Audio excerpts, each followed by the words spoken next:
Hello guys, your educator and mentor Karan Kishan Harsh is here with you. और मैं आप सभी लोगों का मेरे यूट्यूब चैनल पे फिर से एक बार स्वागत करता हूँ।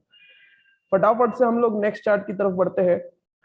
आई नो कि आप लोगों के एग्जाम्स और ज्यादा दिन नहीं बचे हैं, इसलिए बिना टाइम वेस्ट किए, बिना कुछ बोले फटाफट से मैं आप लोगों को चार्ट की तरफ ले जाता हूँ और स्क्रीन शेयर कर लेता हूँ आप लोगों के साथ। आई थिंक आप लोगों के साथ स्क्रीन शेयर हो रही है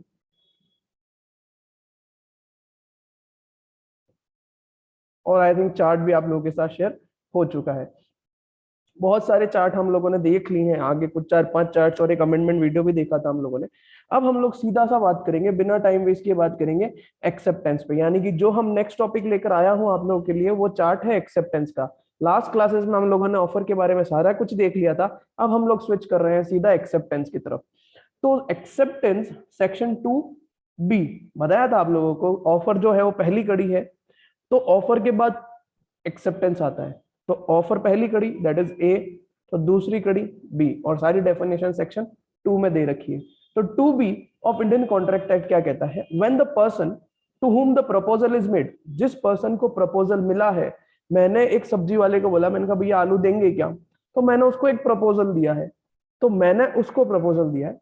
तो when the person to whom proposal is made, that is सब्जी वाला, signifies his assent thereto, यानी कि वो अपनी असेंट देगा। असेंट को हम लोग कंसेंट भी कहते हैं, है ना। वो अपनी कंसेंट देगा कि हाँ सर मैं आपको दूंगा आलू। The proposal is said to be accepted, यानी कि जो मैंने प्रपोजल दिया था उसने अपनी असेंट दी, उसने अपनी कंसेंट दी, तो वो प्रपोजल उसने एक्सेप्ट कर लिया। द प्रपोजल व्हेन एक्सेप्टेड, जो मैंने उसको प्रपोजल दिया था आलू देने का, जब उसने एक्सेप्ट कर लिया, बिकम अ प्रॉमिस। तो वो क्या बन जाता है? प्रॉमिस। प्रॉमिस बनते ही जो ऑफरर है वो प्रॉमिसर बन जाता है, और जो ऑफरी है वो प्रॉमिसी बन जाता है। ठीक है, ये एक पर्सन है यहाँ पर, देखो जल्दी से, ये दूसरा पर्सन है, ये ऑफरर है, ये ऑफरी है, बराबर। जब ये दोनों एक दूसरे का ऑफर, मतलब ये इसको ऑफर देगा, ये एक्सेप्ट कर लेगा और अपनी असेंट जो है, अपनी कंसेंट इसको दे देगा, तो ये बन जाएगा प्रॉमिस, बराबर। जब ये प्रॉमिस बनेगा तो ये ऑफरर प्रॉमिसर बन जाएगा और ये प्रॉमी सी बन जाएगा। सिंपल सी बात है। फटाफट से नेक्स्ट देखते हैं लीगल रूल्स और एसेंशियल्स, यानी कि एक ऑफ वैलिड एक्सेप्टेंस के लिए क्या क्या लीगल रूल्स हो सकते हैं, हम उनकी बात करेंगे। ज्यादा आप लोगों का टाइम इस वीडियो में वेस्ट नहीं करूंगा, क्योंकि बिल्कुल छोटा सा कंसेप्ट है, आप लोगों को सिर्फ रिवाइज करने के लिए इसकी जरूरत पड़ेगी।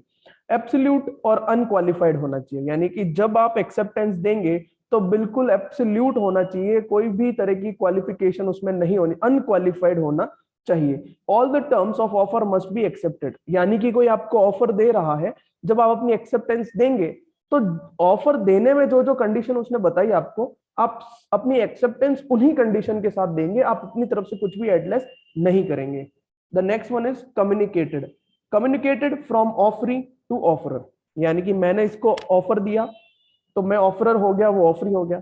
अब वो अपनी असेंट देगा, जब वो अपनी कंसेंट देगा तो वो कम्युनिकेट करेगा मुझे। ओके, तो कम्युनिकेशन होना जरूरी है। प्रिस्क्राइब्ड मोड सबसे इंपॉर्टेंट चीज है। प्रिस्क्राइब मोड, सपोज करते हैं मैंने आपको कुछ ऑफर दिया और मैंने बोला कि भैया अगर आप मेरा ऑफर एक्सेप्ट करते हैं तो व्हाट्सएप पर मैसेज कर देना। मैंने एक प्रिस्क्राइब्ड मोड बता दिया आपको। तो आप जब अपनी असेंट देंगे, आप जब अपनी कंसेंट देंगे, तो आप उसी मोड में देंगे जिस मोड में मैंने आपको देने का बोला है। सपोज करते हैं मैंने आपको ईमेल के थ्रू बोला, मैंने कहा आप ईमेल भेजना मुझे एक्सेप्टेंस के फॉर्म में, तो आपको ईमेल ही भेजना पड़ेगा। अगर मैं कहता हूं आप मेरा ऑफर एक्सेप्ट करते हैं, तो आपको मेरे घर आकर एक्सेप्टेंस देना पड़ेगा। तो वो प्रिस्क्राइब्ड मोड है, आपको घर आकर देना पड़ेगा। Next one is reasonable time. Obvious सी बात है, मैं आपको एक ऑफर दे रहा हूं तो इसका मतलब ये नहीं आप 6 महीने बाद उसका जवाब मुझे दे रहे हैं। एक प्रॉपर रीजनेबल टाइम है। सपोज करते अगर मैंने एक टाइम स्पेसिफाइड कर दिया तो उस टाइम में होना चाहिए।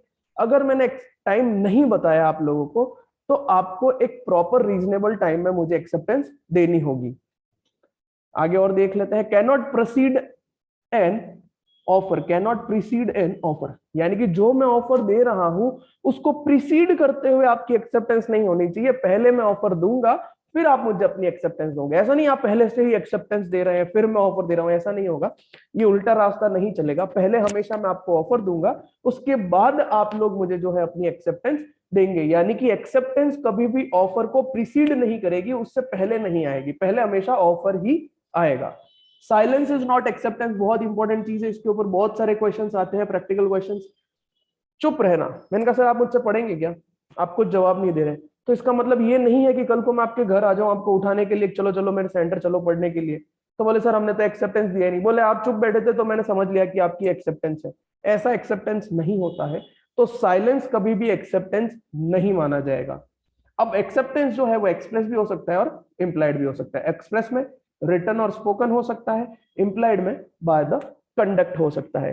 तो सिंपल सा यहाँ पर इस छोटे से वीडियो में मैंने आप लोगों को एक्सेप्टेंस की डेफिनेशन बताई, साथ ही साथ सेक्शन कैसे याद करना है वो बताया। ऑफर पहला स्टेप है तो 2A, ये दूसरा स्टेप है तो 2B। उसके बाद लीगल रूल्स बताए, लीगल रूल्स में आप लोगों को बताया कि एब्सोल्यूट होना चाहिए, अनक्वालिफाइड होना चाहिए, कम्युनिकेट होना चाहिए, प्रिस्क्राइब मोड में होना चाहिए, रीजनेबल टाइम में होना चाहिए, नॉट प्रीसीड द ऑफर होगा, silence is not acceptance, return और इम्प्लाइड भी हो सकता है, रिटर्न ओरल और इम्प्लाइड यानी कि बाय द कंडक्ट भी हो सकता है। फटाफट से इस वीडियो को खत्म करने की कोशिश की, बहुत ही छोटा और बहुत ही कंसाइज वीडियो बनाया था इस बार मैंने।